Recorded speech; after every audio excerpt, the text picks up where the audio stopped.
DY. Patil अभिमत विद्यापीठाच्या 20व्या स्थापना दिवसानिमित्त आज विद्यापीठ प्रांगणात लेफ्टनंट जनरल भूपेश के. गोयल यांच्या हस्ते ध्वजवंदन झालं. त्यानंतर हॉटेल सयाजीच्या मेघमल्हार सभागृहात स्थापना दिनाच्या निमित्तानं मुख्य कार्यक्रम आणि पुरस्कार वितरण समारंभ आयोजित करण्यात आला होता. कुलपती डॉक्टर संजय डी. पाटील यांच्या अध्यक्षतेखाली झालेल्या या कार्यक्रमावेळी आर्म्ड फोर्स मेडिकल सर्व्हिसेसचे महासंचालक लेफ्टनंट जनरल भूपेश के. गोयल यांची प्रमुख उपस्थिती होती. या समारंभात कॉस्मॉस बँकेचे अध्यक्ष C.A. मिलिंद काळे यांचा जीवनगौरव पुरस्कारानं सन्मान करण्यात आला. यावेळी बोलताना लेफ्टनंट जनरल भूपेश के. गोयल यांनी आत्मविश्वास निर्माण करण्यासाठी आणि मजबूत राष्ट्र बनवण्यासाठी शिक्षणाचं अमूल्य योगदान असल्याचं सांगितलं. विद्यार्थी हीच देशाची शक्ती असून शिक्षक, नवतंत्रज्ञान आणि संशोधन त्याचबरोबर संस्कार या माध्यमातून युवा पिढीला कर्तृत्वशील बनवल्यास देश महासत्ता होईल हे जाणून डी.वाय. पाटील विद्यापीठ उत्तम प्रकारे काम करत असल्याचंही त्यांनी नमूद केलं. मानवी मूल्य आणि नैतिकता या माध्यमातून प्रगती शक्य आहे.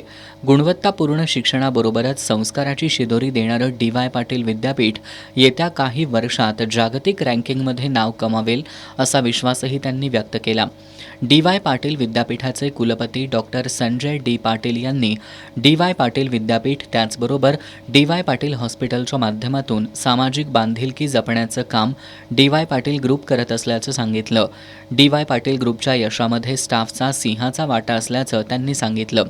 यावेळी त्यांनी कॉस्मॉस बँकेचे अध्यक्ष C.A. मिलिंद काळे यांना जीवनगौरव पुरस्कारानं सन्मानित करताना विशेष आनंद झाल्याचं सांगितलं.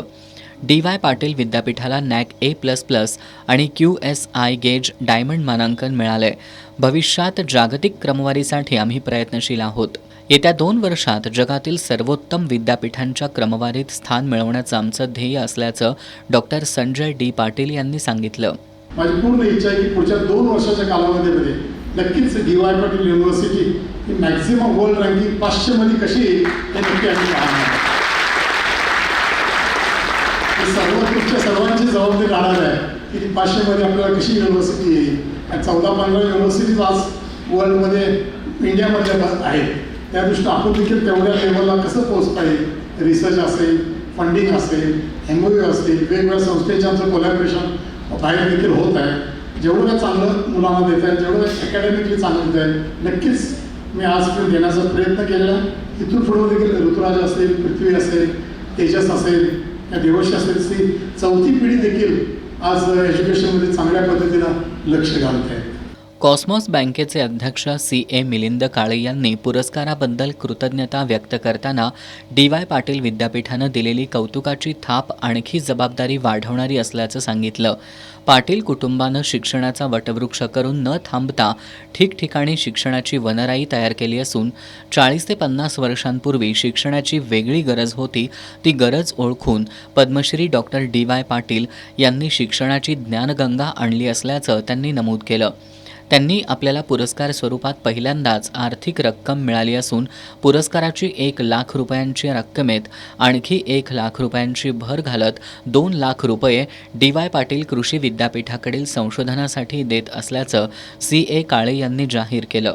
हा जो पुरस्कार आहे, माझा जो विचार आहे, भारताची राष्ट्रीय गरज जी आहे की माझा शेतकरी समृद्ध व्हावा, माझी 140 कोटीतली 60-65% जनता समृद्ध व्हावी, ह्याकरता म्हणून आपण जी ॲग्रिकल्चरल युनिव्हर्सिटी जी स्थापन केलेली आहे, त्या ॲग्रिकल्चरल युनिव्हर्सिटीच्या कुठल्याही रिसर्च प्रोजेक्टला हा मला सन्मानाचा दिलेला ठेवा आणि त्याच बरोबरीने तेवढाच ठेवा माझ्या कुटुंबियांतर्फे याच्या रिसर्च करता मी आपल्या युनिव्हर्सिटीला देऊ इच्छितो. कुलगुरू डॉक्टर राकेश कुमार शर्मा यांनी डी.वाय. पाटील विद्यापीठाच्या प्रगतीचा आढावा सादर केला. यावेळी डॉक्टर डी.वाय. पाटील आदर्श शिक्षक, सौभाग्यवती शांतादेवी डी. पाटील आदर्श सेवक, डॉक्टर डी.वाय. पाटील विद्यापीठातील गुणवंत विद्यार्थी असे विविध पुरस्कार प्रदान करण्यात आले. कार्यक्रमाला डी.वाय. पाटील एज्युकेशन सोसायटीचे विश्वस्त ऋतुराज पाटील, विश्वस्त पृथ्वीराज पाटील, ॲडवायझर वृषाली पृथ्वीराज पाटील, कुलसचिव डॉक्टर V.V. भोसले, माजी कुलगुरू doctor B.P. Sable, doctor Manikrao Salunkhe, doctor Vilasrao Salukhe, Cosmos बँकेचे ॲडव्होकेट प्रल्हाद कोकरे आणि संचालक D.Y. पाटील कृषी आणि तंत्र विद्यापीठाचे कुलगुरू डॉक्टर के. Prathapan, D.Y. Patil international university आकुर्डीचे कुलगुरू प्राध्यापक मनीष भल्ला, शिवाजी विद्यापीठाचे कुलगुरू doctor P.S. Patil, D.Y. Patil ग्रुपचे कार्यकारी संचालक doctor A.K. Gupta, D.Y. Patil विद्यापीठाचे परीक्षा नियंत्रक Abhay Joshi, IQAC director doctor Shimpa Sharma, CHRO Shrilekha Satam, doctor Advait Rathod, वैद्यकीय अधीक्षक doctor Vaishali Gaikwad, medical college अधिष्ठाता डॉक्टर R.B. नेरली, उपअधिष्ठाता डॉक्टर राजेश ख्याल्लाप्पा, प्राचार्य डॉक्टर चंद्रप्रभू जंगमे, डॉक्टर अजित पाटील यांच्यासह विविध शैक्षणिक शाखांचे प्राचार्य, विभाग प्रमुख, प्राध्यापक, विद्यार्थी, सत्कार मूर्ती आणि त्यांचे कुटुंबीय उपस्थित होते.